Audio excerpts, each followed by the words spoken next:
Yo, what's up, guys? I pretty much just rolled out of bed. Just got back yesterday from Los Angeles. I'm sure you guys have seen by now. Um, but I just had to get on here and talk about um, the last week of my life. It was really all just kind of too big and exciting for me to just uh, talk about it in a post. So bear with me. This is all total, just like stream of consciousness talking. And uh, for those of you who know me best, you guys know that I do not like talking for long amounts of time. Um, and also, if you really know me well, you know that the band Linkin Park means a lot to me. That Chester Bennington means a lot to me. When he passed, that hit me harder than any death of a celebrity or anybody famous. Like, besides losing people in my own family and pets, like that destroyed me. It still feels like it's like a just a bad dream that I'm waiting to wake up from, thinking that he's not here. But um anyways, moving on from that. So there were rumors that Linkin Park would like come back, or that were circulating earlier this year. And I just kind of kept that in the back of my mind. And it wasn't until like a week and a half ago at this point, closer to 2 weeks maybe, where the band were started posting stuff on their social medias, and they were like teasing like this really big announcement. um I'm sure you guys, if you've been following my story, you've been looking at the countdowns that they were posting and whatnot, and they were just like really kind of teasing people for a while. But eventually they revealed that September 5th they were going to announce something, and the way that they were going about it, it made it look like it was something really big that they were getting ready to do. Come last Thursday, they sent out emails to their fan club members. And this was something that I didn't even know about until like later in the day. I checked my email at like 5 in the evening. They sent these emails out at like 9 something in the morning. And they were codes for Ticketmaster that you could use to request a ticket to a Linkin Park event. And like that's all that it was described as. And it was taking place in Los Angeles on September 5th. So only like 8 days later or 7 days later from when they were sending that email. And so, I'm sitting on my couch, and I'm reading the email. Like, if the ticket gets sent to you, like it's a free ticket. So, I just said, hey, what the hell? I'll just send it. I'll try to get the code and get a ticket, but it's not gonna work. Like Linkin Park, like they're one of the biggest bands of all time. Everybody's like expecting some big announcement to happen soon. Like they have all these eyes on them right now. Like why would I get a ticket? But what do I have to lose? Less than 24 hours later, I got a ticket to this secret event in Los Angeles, and for the next several days I was losing my mind. Like, I don't know if I've ever been that excited about something in my life. Like it was up there in terms of like the most exciting, like most anticipated things like ever for me. I had to like sign this waiver agreeing to like possibly being filmed and like having my likeness used and stuff, and like it was really sort of top secret like information. Like they didn't even tell us the location of the venue until the morning of the event. and I didn't even get my ticket until the morning of the event. Like, this was like super, like, hush hush, like, only need to know, like, information. So I rented a car, I got an Airbnb, and in like less than a week, I drove up to Los Angeles. I got there on Wednesday, and then the following day was the event. Now, when I woke up that day, excitement was running all through me. But let me tell you, Thursday, September 5th was, and excuse my language, the fucking coolest day of my life. Like, I'm not exaggerating. Like, that was one of the best days I've ever experienced. Okay, so I guess I'll just get more into what happened. So I wake up early in the morning. I still don't have any email knowing, like, where am I going to go. So I just got dressed, took a shower, got ready, so that whenever I got my email, I could just get in the car and just leave. So eventually I got an email with my ticket, and I still didn't have a location, but my Ticketmaster account showed me like the address, and when I clicked on it, all it said was secret location. So like, it didn't tell me the name of the venue or what. All it said was secret location. So then when I pulled it up on my Google Maps, it literally just said secret location 50 minutes away. So I'm all excited. I'm like driving to this destination, having no idea where it's going to end. And then by the time I got to the end of the route, I pull up to Universal Studios, and then it takes me to this garage. Then I parked in the garage for free, which was pretty cool. I got this like receipt that said production on it. Like, I didn't know what that meant, but I think it was just so that like I didn't have to pay for parking. But anyways, so like, I'm freaking out. I still didn't know where I was supposed to go. But eventually I saw this group of Linkin Park fans. They all had their t-shirts and stuff, and I just walked up to them, and then in like just a few seconds of me like walking up to this group, like everybody's like talking to each other, introducing themselves. Then I met this girl named Angel, and we stuck with each other the entire time.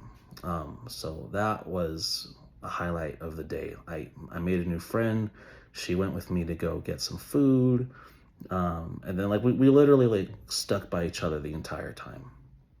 Exchanged phone numbers and Facebooks. Like, I made a new friend from this experience. And like, that was part of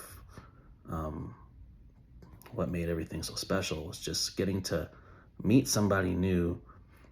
And you guys know I'm a really shy guy. Like, I don't really like socialize a lot, but getting to meet somebody new who was passionate about this band the way that I was passionate about this band, or still is passionate about this band rather, somebody that's still passionate about Chester, getting to meet somebody else that like had those feelings that I have, like, it was really meaningful.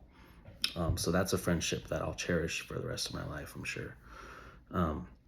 So we meet back up with this group after we get food, and we met this one girl that flew in from Germany, and she had all these Linkin Park tattoos, and another girl drove down from Mesa, like literally the morning of the event. Like, she didn't come in a day early or anything. Like, she drove down to Mesa, and it wasn't until she hit Palm Springs when she like knew the destination.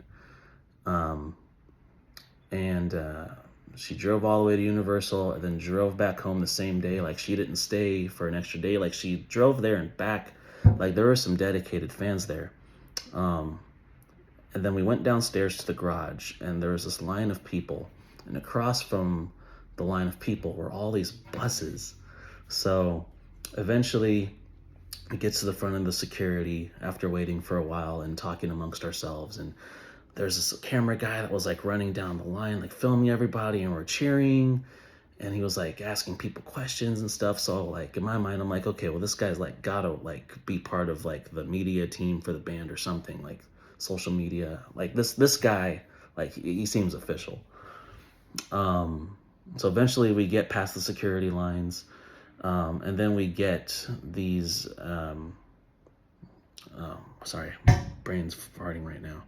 We get these lanyards, and it has this little thingy on it that's hanging on it, and it's like the new Linkin Park logo, and it says like Los Angeles, September 5th, and then it has this other title on there that says From Zero, and then I'm reading that and I'm like, I don't know what From Zero is. Like, that's not the name of an album or a song that they've ever released. So this has to be like something brand new. And like, we're the first people to see this.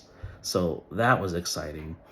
And then we got these wristbands, and it was just like a table with a pile of wristbands, and all the wristbands are different colors. And nobody told us what they were for. Like, they just told us to grab like any color we wanted, and like that's all we knew. And so then we get onto the buses, and then we're waiting around for a while, and then we were talking amongst ourselves again, and that was really cool. I met this one guy that was like giving us these like free Linkin Park stickers. Like, everybody that I was talking to was like really cool, which was really nice. Like, I had the feeling that like this fan club would be like super kind, and they would just be embracing people, and that's exactly like what happened. So eventually the buses start to take off, and we still don't know where they're going. So the whole thing is just like exhilarating. And eventually they drive us through the back lot of Universal Studios. So then we're thinking like, oh, okay, well, they're going to be filming something in this back lot. And then also keep in mind that whatever this thing was that we were about to go to was going to be live streamed to the entire world in less than an hour. And then like while we were on the bus, like Linkin Park tweeted out that they were going to live stream the thing from Times Square in New York and some other place in London. Like, whatever we were about to experience and like physically be a part of was about to be displayed in front of the whole world. Like, this was like something big, and all the people on the buses were going to be there in person to experience it. And then funny enough, like while we're driving through the back lot of Universal Studios, like several miles away, I could see the water tower of Warner Bros. Studios. And I was like, oh, cool. Like, there's Warner Bros. Studios, like right over there, which was funny because like I was just there like 2 months ago with my family taking a Warner Bros. Studio tour. And I was even like talking to our tour guide about Linkin Park, because like I knew that the record label was like through Warner Bros. So anyways, so we're still driving, don't know where we're going, and eventually we leave Universal Studios, and we're just driving down Burbank for like a few minutes, for like a few blocks. And then what do you know, eventually we pull in a Warner Bros. Studios, and then I start freaking out again. I'm like, oh my gosh, like I was just here talking about Linkin Park to our tour guide, and like here we are in Warner Bros. Studios about to experience whatever this thing is. So eventually we get off the buses, and then like all these people there are greeting us, and they're like all excited, like, oh, like hope you have a good day, like have fun. And then we start walking towards this stage. For those of you that don't know, like in the back lots, they have these like giant like sort of warehouse buildings that they're called stages, and that's where they like film movies and TV shows and events and stuff like that. So we're walking to one of the stages in the back lot, and then like hanging down from the side of the building is this giant artwork of some Linkin Park image that like nobody's ever seen before. So then like everyone's all excited again. I'm freaking out. I'm like, oh my gosh, what is that? Is that like an album cover? Is that like a new single cover? Like, what is that? So we're all walking towards the building, and eventually we get to the inside. The doors are open, and then that's when we see a stage for the band. All their instruments are set up there, and they're like covered up. And then at that moment, that's when we knew like wow, okay, they're here and they're gonna perform something. Like there are a lot of theories and ideas that I had. Like I assumed that there'd be some kind of performance happening and that it would be live streamed and maybe they'd like announce something bigger like afterwards. But like this was like confirmation, like, yeah, no, they're about to play something. And I don't know who from the band is gonna be here, but instruments are there.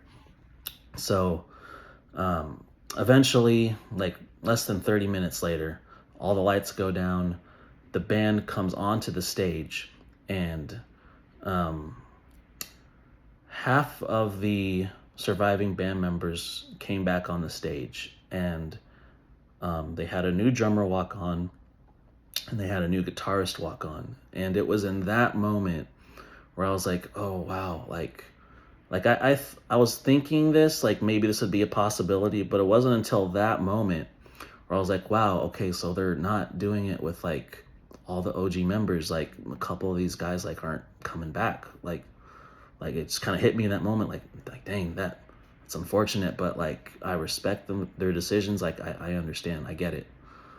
But I was still just like so excited. And then all of a sudden they start playing this brand new song, and keep in mind too, like me and my friend, we're like right at the front of the stage. Like there's only like one person standing between me and the barricade. Like we're like right there front and center. So they start playing this new song, and then like a minute into the song, after Mike Shinoda does his verse in the chorus, all of a sudden this girl walks up on the stage, and then she just starts killing it, and then she starts singing her parts, and I'm like, oh my god, like this is the new Linkin Park vocalist. This girl that like I don't know who she is, but excuse my language again, but she's fucking killing it. Like she is getting the job done. She is dope. And like everybody just like starts going crazy. And yeah, then they go into another song afterwards, and it's one of Linkin Park's older songs. So then that was the first time where we're seeing the band with a new singer singing Chester's parts. And she sounded really good. Like I never knew what to expect, but after finally experiencing somebody sing Chester's parts, like as an official member of the band, I was like, wow, okay, I think this is gonna work. And eventually, after the second song, Mike starts doing the introductions of the band, and then he introduces Emily as the new singer, Emily Armstrong, who's part of a band that I had never heard of until a couple days ago called Dead Sarah. So now I'm gonna go check them out. They introduced their new drummer, Colin Britton, which let me just take a second too to say Rob Borden, the original drummer, decided to step away from the band. That dude was like one of my favorite drummers. He still is one of my favorite drummers. What am I talking about? But I respect his decision to not come back. I get it. Chester's passing hit a lot of people, and they just got to they just have to keep living their lives the way that they feel comfortable living. If they feel like, you know, the members of the band, if they feel like honoring Chester means continuing in the band, if they feel like honoring Chester means like, you know, like I need to step away, if it's just like a whole grieving thing, like I get it. Either way, like you got to do what's best for you. There is no wrong way for the band members to approach the situation. Like I understand that. So Rob, thank you for all that you've done for the band. Thank you for influencing me as a drummer. I love you, and hopefully one day maybe you'll come back, but if not, I get it. But anyways, so yeah, Mike does the introductions of the band, and then he said filling in for Brad Delson, their guitarist, was another guy. I'm sorry, I can't remember his name. I want to say it was like Andy, maybe Andy or Aaron. I can't remember, but Brad's still part of the band. He just recently just said he's not going to be touring with them. I don't know if that's permanent, but He's still part of the band, but he was just being filled in for that time, for an undisclosed amount of time. So I'm glad that Brad's still in the band. But then Mike at the end of the introduction said, and filling in for Chester this afternoon is all of you guys. And that was the coolest thing that I've ever heard the guy say. That really hit. That was really cool of him. And everybody just started cheering. So we get to the end of the live stream. We get to the end of the performance, or rather, this before the last song of the performance, and then Mike makes the announcement like, "Hey, while you guys are in this building, we dropped our new single, we dropped our music video, we have a brand new album coming out on November 15th." Like, they've got an album coming out in like a little over 2 months. Like, they've had all of this stuff like ready to go for a while, and then they announced tour dates. So everybody starts freaking out again. And then they did one more song. They did Bleed It Out. And then that was it. That was the performance. And it was the craziest, most surreal experience that I've ever had. Not knowing if I'd ever see Linkin Park again after Chester passed. For a band that means that much to me, that influences me as much as they do. Not knowing if I'd ever see them again, to all of a sudden, like within a week, seeing them play new music and them making this grand return with a new lineup, and to physically be there in the moment where they unveiled all of this to the world, as a fan, as somebody that loves this band as much as they do, as somebody that loves Chester as much as they do. That was one of the most beautiful and like meaningful things that like I've ever experienced. So I want to say thank you to Linkin Park. Thank you to Warner Bros. Studios, just for all the secretiveness of the event and everything. Thank you guys for supporting your fans and the fan club the way that you guys do. I think Chester would be proud to see his brothers and now these new members continuing the legacy of the band, to see somebody pick up the torch that Chester had, and to continue walking with it. I think that this band deserves to have another shot to continue to pick themselves back up and to do what they love to do. I get it. Fans are gonna react in the way that they feel comfortable reacting. Like, I get it. Like, Chester's passing is not something easy to process. And if they feel like, I'm not ready to follow a new incarnation of the band, if they feel like, I'm ready to get back on this train, like, I understand both ways. But I would just hope that the people that love this band, that they'd at least give it a shot, and and not put down any of the members. Like, just let them be happy. I hope they can do that. I think they deserve it. They've been through a lot, and I'm gonna be with them every step of the way. I couldn't be more happy for them. This is a really exciting time to be a Linkin Park fan, to be a fan of music. Also, I got to meet a couple of the members. Like, I kind of got to meet Mike. He was like walking around the barricade afterwards, talking to the people and taking pictures and stuff. I got to touch him. That sounds kind of weird, but I was like trying to talk to him, but he had like all these people trying to talk to him at once, and like I didn't want to like be that annoying guy, but like, I kept trying to say thank you, and I couldn't remember if he like made eye contact with me or if he addressed me specifically. Like, it happened so fast. There were so many people like trying to talk to him all at once.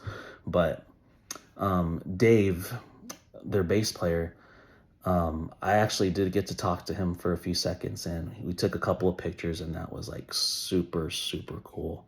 Um, and then eventually, after all that happened, the wristbands I was talking about earlier, they had to do with merch. So they had exclusive merch just for this event. I got this shirt. It has the date and the city name on the back of it and the new logo. So that is something like really cool. I got a hoodie. Um, yeah, so that was really cool. Um, they were calling us up to the line based on our wristband colors.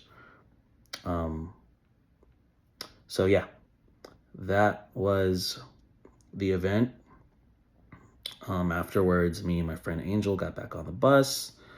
We went to Universal again and just got some dinner. We said our goodbyes, and I said I'd see her again, and got some froyo afterwards, and it was just a really magical day. Um, I'd say it was a dream come true, but it was like nothing that I ever pictured in my mind. Just like the specificness of everything. Like I never imagined that I'd get to do something like that, to be a part of something like that. And it was really one of the best days of my life, and I'll never forget it. And this might sound ridiculous, but like that was a life-changing, once in a lifetime moment. Like I don't know if I sound ridiculous saying that, like Devin is just a band. Like no, like being a part of something that exciting, that meaningful to me, during a time too where like I was like really down. Like literally the day I got the email with those with that link to apply for the tickets, I had just come home from work. Like I was really close to like quitting my job. Like I wanted to give up. Like I was like really not having a good day. And then to less than 24 hours later get randomly selected to be a part of this event, and then for the event to be what it was and to make this new friend, and like it just goes to show you, like, you know sometimes you just gotta take a chance on something, and you might have the time of your life less than a week later. um so I will always cherish this moment. I'll never forget it. It was really, really um an amazing thing to be a part of. I've been talking way longer than I intended to, so I'm going to wrap this up. If any of you guys actually stuck around for 28 minutes listening to me ramble, I appreciate it. Um, and yeah, with all that being said, I'm really looking forward to this new era of Linkin Park. I couldn't be more happy for them, and I'm going to continue to make Chester proud by following this band, by supporting this band, listening to their music, old or new, and I'm gonna keep shouting out Chester for as long as I live. Um, Linkin Park, I love you guys. Thank you. All right, that's all I got. Peace out, guys. Later.